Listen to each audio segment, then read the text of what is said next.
오늘은 종교개혁 주일입니다. 1517년 마틴 루터가 로마 가톨릭 교회의 부패를 고발하면서 95개조 방방문을 이제 게시하면서 종교개혁이 시작이 되었죠. 그 당시 로마 가톨릭 교회는 교황을 비롯해서 여러 성직자들, 여러 사제들을 성직자라고 불렀죠. 성직자라 부르면서 일반 평신도들과 이 성직자들은 다르다, 구별된다. 이 사제들은 성직이고 다른 이들은 세속적인 사람들이다. 이렇게 구분을 지었어요. 그러다가 종교개혁가들 루터와 칼뱅은 말을 합니다. 아니다.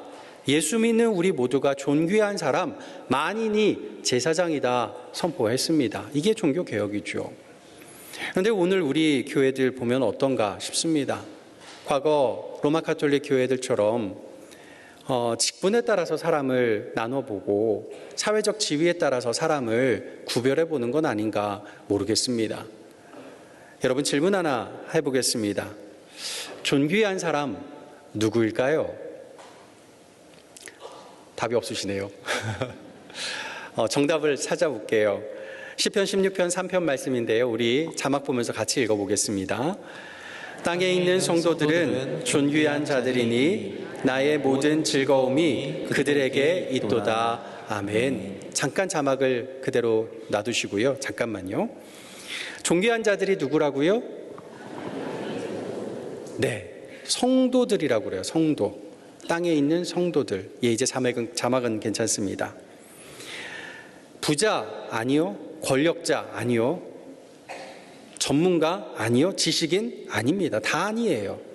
성도면 존귀한 자라 합니다. 부자여도 성도면, 가난해도 성도면, 똑똑해도 성도면, 바보여도 성도면, 건강해도 성도면, 병약해도 성도면 존귀한 자라는 거예요. 여러분은 예수 믿는 성도이십니까? 잘 모르시겠어요? 다시 한번요. 여러분 예수 믿는 성도이십니까? 아멘. 아멘인 줄 믿습니다. 그러면 여러분 모두 다 존귀한 사람입니다. 옆에 분에게 자랑 한번 해봤으면 좋겠습니다. 나 존귀한 사람이에요. 한번 해보십시오. 여러분 부끄러워하지 마시고요. 당당하게 한번 자신 있게 좀 기분 나쁠 정도로 한번 해보세요. 옆에 분에게 나 존귀한 사람이에요. 한번 해보십시오.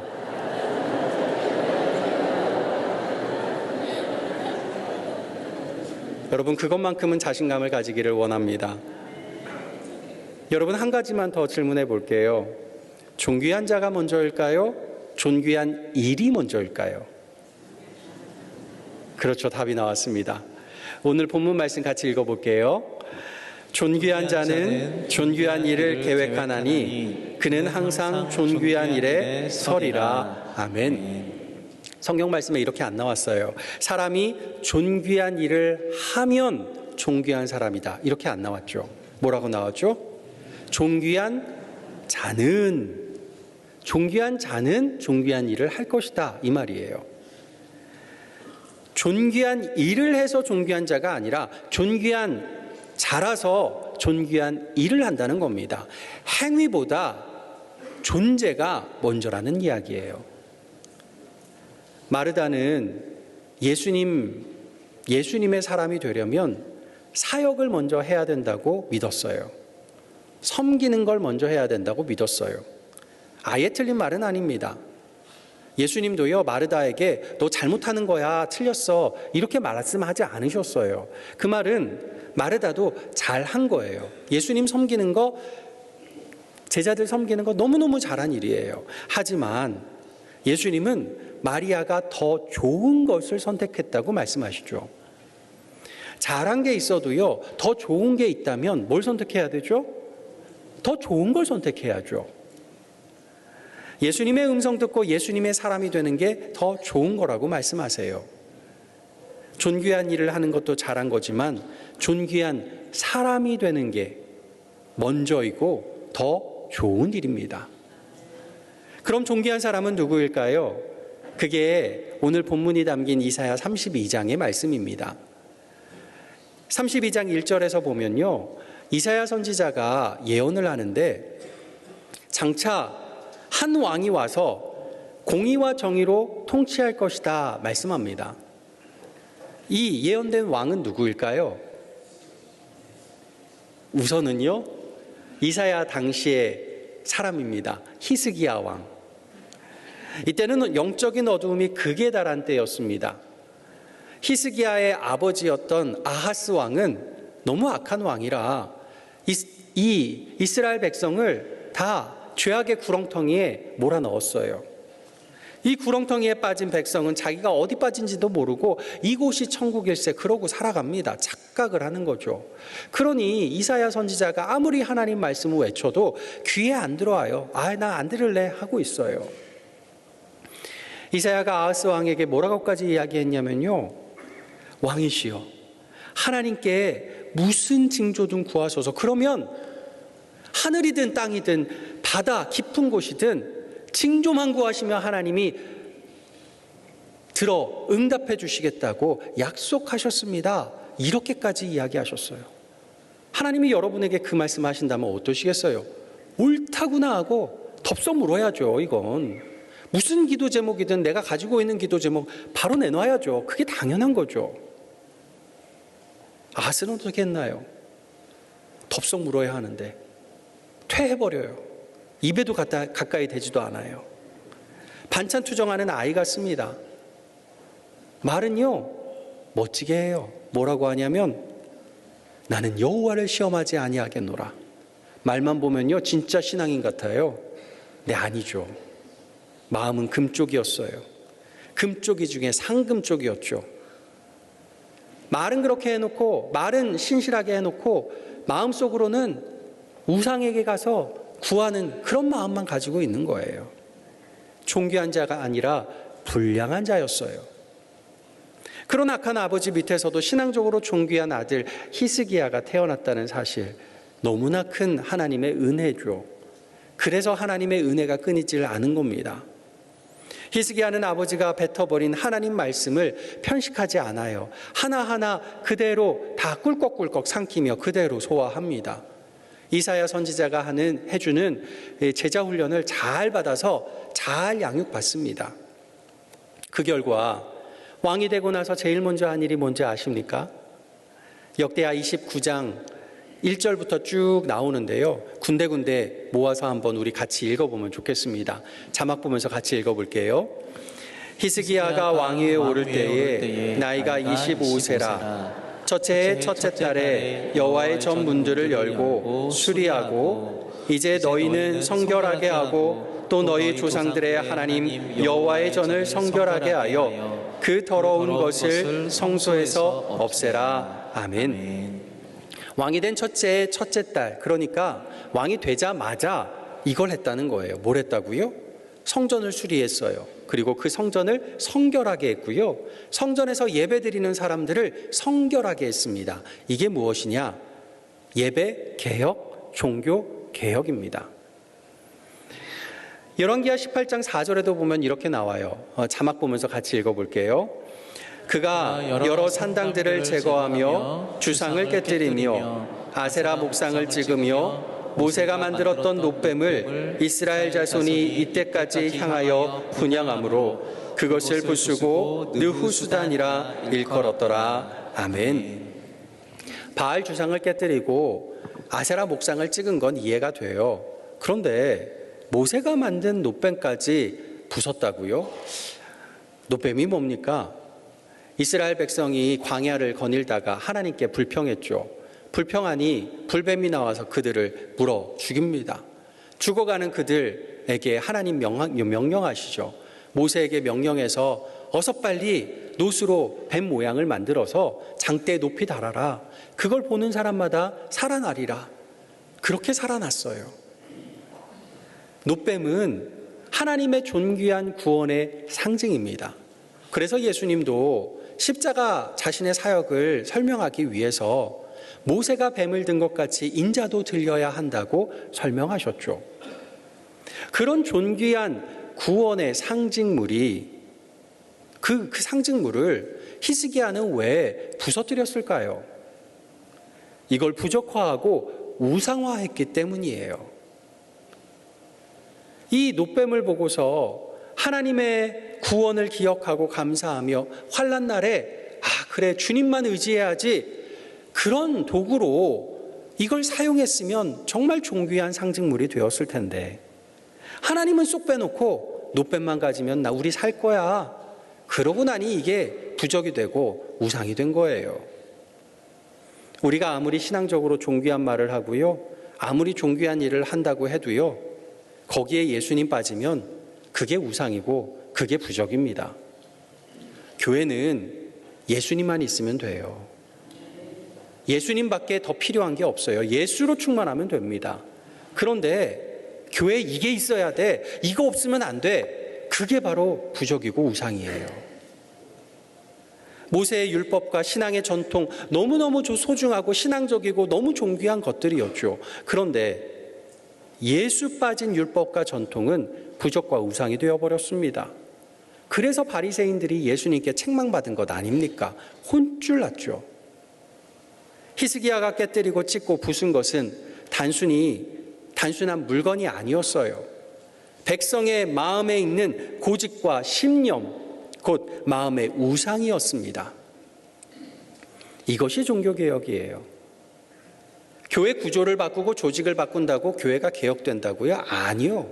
2000년 역사가 교회 역사가 그걸 아니라고 증언합니다. 우리 마음에 있는 고집, 주장, 신념, 이 모든 걸 다 깨뜨리고 부수고 찢고 우리 마음을 온전하게 비운 채 예수로만 충만하게 될 때, 그때야 제대로 된 종교개혁, 제대로 된 종교의 역사가 일어납니다. 히스기야는 그렇게 종교개혁을 일으켰어요. 그러자 히스기야와 그 나라가 어떻게 된지 아십니까? 역대하 29장 36절에 나오는데요. 우리 같이 읽어보겠습니다. 이 일이 갑자기 되었으나 하나님께서 백성을 위하여 예비하셨으므로 히스기야가 백성과 더불어 기뻐하였더라. 아멘. 잠깐 자막을 멈춰주시고요. 하나님이 백성을 위해서 일해 주신대요. 종교개혁이 갑자기 일어났는데 이미 하나님이 예비하신 일이었고 하나님이 행하셨어요. 그러고 나니까 누가 기뻐한다고요? 뭐라고 써있죠? 왕만 기뻐해요? 백성만 기뻐해요? 왕과 백성 모두가 더불어 기뻐한다 말씀합니다. 놀라운 말씀이죠. 열왕기하 18장 7절에도 그 결과가 나오는데요. 우리 같이 읽어보겠습니다. 여호와께서 그와 함께 하심에 그가 어디로 가든지 형통하였더라. 아멘. 잠깐 자막 멈춰주시고요. 하나님이 함께 해주시니까 형통하다고 해요. 어디 갈 때 형통하다고요? 어디로 가든지. 이게 중요합니다. 어디로 가든지. 교회 갈 때만 형통? 아니에요. 집에 갈 때만 형통? 아니에요. 직장 갈 때만 형통? 아니에요. 다 형통이에요. 부엌에 가도 형통이고 화장실 가도 형통이에요. 화장실 갈 때 불통인 분들이 있으시죠? 주님께서 형통을 주시기를 간절히 축복합니다. 잠자리에 들 때 불통이신 분들 많이 있으실 거예요. 그곳에서도 주께서 형통 주시기를 간절히 축복합니다. 개혁하니 마음이 변화되고 예수로 채워지니 형통합니다. 심지어 감옥에 가도 형통하고 어디로 가든지, 심지어 무덤에 갈 때도 형통하다 말씀하는 거예요. 정말로 히스기야가 그렇게 살았어요. 무덤에 갈 때도 형통했어요. 오늘 종교개혁주일 우리 모두 우리 자신을 깨뜨리고 부수고 찍어 완전히 비우고 예수로만 채우기를 원합니다. 그래서 예수 동행하심으로 우리가 어디로 가든지 형통한 하나님의 은혜의 역사 있기를 예수님의 이름으로 간절히 축복합니다. 이사야 32장으로 돌아와서요. 1절에 예언된 왕 누구라고 그랬죠? 히스기야. 맞아요. 그런데 틀려요. 히스기야도 연약한 죄인인지라 종교개혁을 이루긴 이루었지만 그 종교개혁을 통해서 하나님이 주신 형통함을 받고 나니까 우쭐해졌어요. 교만의 죄를 짓고 맙니다. 벼는 익으면 고개를 숙인다는 속담 누구나 다 알지만 이거 실천하는 사람이 많지 않아요. 히스기야도 그랬어요. 나이 들수록 고개가 숙여져야 했는데, 형통할수록 고개가 숙여져야 했는데 교만의 죄를 범합니다. 나만 형통하면 그만이고 내 후대는 어떻게 돼도 상관없다고 교만이 이기심으로 바뀌어버려요. 결국 이사야의 예언은요, 히스기야를 100% 지목하는 예언이 아니었던 겁니다. 그래서 여기에 장차라는 단어를 붙이고 있어요. 장차 누가 오실 거라고요? 예수님. 지금 당대의 히스기야가 아니라 예수님이 오셔서 공의와 정의로 이 땅을 통치하실 것이라 말씀합니다. 그러니까 이사야가 말하는 공의와 정의는 사람이 이루는 공의와 정의가 아닙니다. 종교개혁을 성공한 히스기야도 결국엔 의롭지 못했죠. 교회사에서도요, 종교개혁을 이룬 직후부터 유럽에 뭐가 생겨난지 아십니까? 종교전쟁이에요. 종교전쟁의 대표인 30년 전쟁, 그 전쟁으로 인한 사망자만 해도요, 최소로 집계해서 450만 명이에요. 최장 800만 명까지도 이야기를 합니다. 프랑스에 있었던 종교전쟁, 위구노 전쟁에서 사망자가 최소로 잡았을 때 200만 명이에요. 이게 예수 믿는 사람들끼리 편가르고 싸울 때 나오는 결과예요. 교회는 편가르게 하시면 안 돼요. 교회는 싸우시면 안 돼요. 아무리 정의를 외쳐도 정의 때문에 싸우시면 안 돼요. 사람이 정의를 외칠수록 사람이 살아야 되는데 결과는 사람이 죽어가요. 예수님 시대에 바리새인들이 했던 일이 바로 이거고, 결국 정의를 외치면서 예수님을 십자가에 못 박았죠. 성경이 말씀하는 공의와 정의는 철저하게 예수님이 행하시고 예수님이 이루시는 정의와 공의입니다. 예수님은 어디서 공의를 이루셨죠? 십자가. 우리 죄를 대신 지시고 자신을 십자가에 내어주심으로 다 이루었다. 공의와 정의를 다 이루셨습니다. 성경의 공의, 성경의 정의는 철저하게 예수님의 십자가 사랑, 십자가 희생을 말씀합니다. 우리는 이 놀라운 공의, 이 엄청난 사랑을 받은 존귀한 존재입니다. 예수님이 자신의 목숨을 내어주시기까지 천하보다 존귀하게 여기시는 존재들입니다. 우리가 뭘 해서 존귀한 게 아니에요. 예수님이 우리를 존귀하게 여겨주셨기에 우리는 존귀한 자가 된 것입니다. 나만 존귀한 게 아닙니다. 내 옆에 사람, 내 앞뒤에 있는 사람들 다 존귀한 분들이세요. 모두 다 예수님께는 천하보다 존귀한 사람입니다. 그러니까 허투루 보시면 안 돼요. 교회 오셔서 예수 믿는 다른 분들 보실 때 아유, 저 사람 별거 없네. 저 사람 아유, 뭐 이런 마음으로 보시면요, 그렇게 허투루 보시면 예수님께 혼쭐 나십니다. 우리 모두는 예수님이 존귀하게 여겨주시는, 예수님이 인정한 존귀한 사람인 줄 믿습니다. 이 진리를 깨달으면 우리 행동이 변화돼요. 8절에 뭐라고 했는지 다시 한번 읽어볼게요. 같이 읽겠습니다. 존귀한 자는 존귀한 일을 계획하나니 그는 항상 존귀한 일에 서리라. 아멘. 내가 존귀한 자임을 깨닫게 되면요, 존귀한 생각을 하게 되고요, 존귀한 생각과 계획 가운데 존귀한 일을 하게 됩니다. 심리학자 베리 슈워츠의 책 중에 어떻게 일에서 만족을 얻는가라는 책이 있는데요, 여기에 나온 루크라는 이 병원 청소부의 일화가 하나 있습니다. 루크가 청소하는 병실 중에는 6개월 동안 이 식물인간으로 의식불명으로 누워있는 청년이 하나 있었대요. 그 청년의 아버지는 하루도 빠짐없이 그 청년 옆에서 아들을 보살피면서 아들이 깨어나기를 간절히 기도했대요. 하지만 6달이 지나도록 청년은 깨어나지 않았죠. 그날도 루크는 청년의 병실을 청소를 했습니다. 깨끗하게 청소를 하고 다른 병실로 갔어요. 그날은 그 병실에 청소하는 동안에 아버지가 없었대요. 담배 피우러 잠시 밖으로 나갔던 사이에 청소를 한 겁니다. 그날 오후 그 아버지가 병원 복도에서 루크를 만났는데 다짜고짜 소리를 지르더래요. 왜 내 아들 병실 청소 안 하냐고 막 화를 내면서 버럭버럭 하더래요. 너무 억울하죠. 분명히 청소했는데. 이때 루크가 보인 반응이 어땠을까요? 당연히 예상되는 반응은 이런 걸 거예요. 아까 청소했는데요?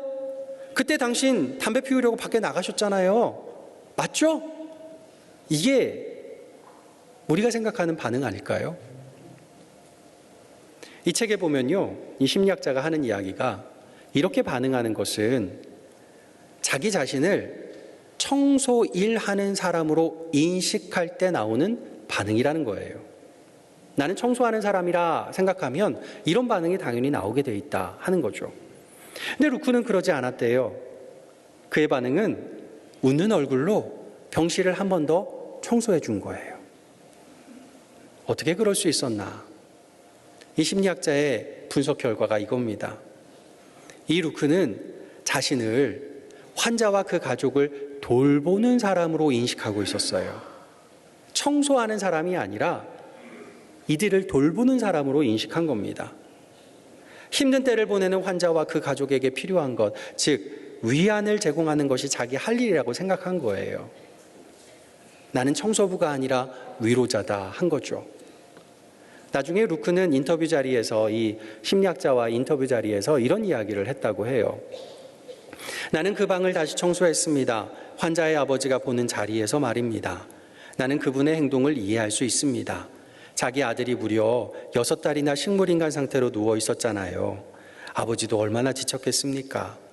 나는 병실을 한 번 더 청소하면서도 그분에게 전혀 화가 나지 않았습니다. 충분히 이해할 수 있었으니까요. 참 귀한 분이고 참 귀한 모습이죠. 이런 일화가 우리 기독교 찬송가 중에서도 얽혀있는 일화가 있습니다. 제가 주일 강단에서도 한번 말씀드린 적이 있고 또 장례식 때 참 많이 여러 번 이야기했던 이야기이기도 한데요. 주 안에 있는 나에게 이 찬송가에 얽힌 일화죠. 잘 아실 거예요. 한 번 더 상기해 보겠습니다. 이 찬송가를 작사한 엘리자 히윗은요, 학교 교사로서 열심히 또 복음 전하면서 살아갔는데 학교에서 징계받은 아이, 이 불량한 아이를 어떻게든 다독이고 타이르고 또 복음으로 인도해 주려고 상담하려고 아이를 보자고 했어요. 그랬더니 이 아이가 갑자기 돌변하더니 옆에 있는 지붕 슬레이트를 들어서 이 선생님 허리를 던져 부러뜨린 거예요. 척추가 부러져서 6개월이나 병원 신세를 지고요. 병원에서 6개월 후에 퇴원하고 나서도 교직으로 돌아가지 못했어요. 거의 장애인처럼 그 다음은 살게 됩니다. 얼마나 화가 나요. 얼마나 원망스러워요. 하나님이 또 얼마나 원망스럽겠어요. 그렇게 원망과 분노가 가득한 채로 병실 생활을 하다가 하루는 흥얼거리는 찬송 소리가 복도에서 들립니다. 흑인 청소부 아주머니의 찬송 소리였죠. 1800년대는 지금 같지 않고 흑인하면 백인과는 완전히 다르잖아요. 다르게 생각했죠. 그 흑인 청소부 아주머니의 찬송 소리를 들으니까 더 화가 났대요. 아니 나는 이렇게 화나고 이렇게 짜증이 나는데 저 사람 뭐가 좋다고 저렇게 흥얼거리고 있어? 나보다 못한 사람이. 그러면서 불렀대요. 그리고 짜증을 부린 거죠. 도대체 당신은 뭐가 좋다고 그렇게 흥얼거리냐고. 그때 그 흑인 아주머니의 말이 이렇습니다. 내 어려운 형편을 찬송으로 바꾸는 힘을 주님이 주셨으니 즐거울 수밖에요. 이 말에 회개하고 엎드려 울고 기도하고 적은 찬송이 주 안에 있는 나에게 딴 근심이 있으랴. 내 앞길 멀고 험해도 나 주님만 따라가리. 이겁니다. 사랑하는 고척의 가족 여러분, 여러분은 모두 예수님이 존귀하게 여기시는 존귀한 사람인 줄 믿습니다. 누가 뭐라고 해도요, 그런 소리에 귀 기울이지 마십시오. 세상 사람 뭐라고 그래도 예수님이 인정하신 존귀한 사람입니다. 그렇게 존귀하게 여겨주시는 예수님으로만 여러분 마음을 가득 채우시고 예수님과 동행하셔서 존귀한 사람이 되어 존귀한 생각을 가지고 존귀한 일을 감당해내는 귀한, 정말 존귀한 하나님의 사람, 예수님의 사람 되시기를 예수님의 이름으로 간절히 축복합니다. 기도하겠습니다. 아버지 하나님, 천하보다 존귀하게 우리를 여겨주셔서 십자가에 목숨을 내어주신 예수님의 사랑을 받은 저희, 주님의 존귀히 여겨주심을 우리가 잊지 않게 하셔서 존귀한 사람으로 살게 하시고 존귀한 생각을 하게 하시고 존귀한 일을 하게 하여 주시옵소서. 예수 그리스도의 이름으로 기도하옵나이다. 아멘.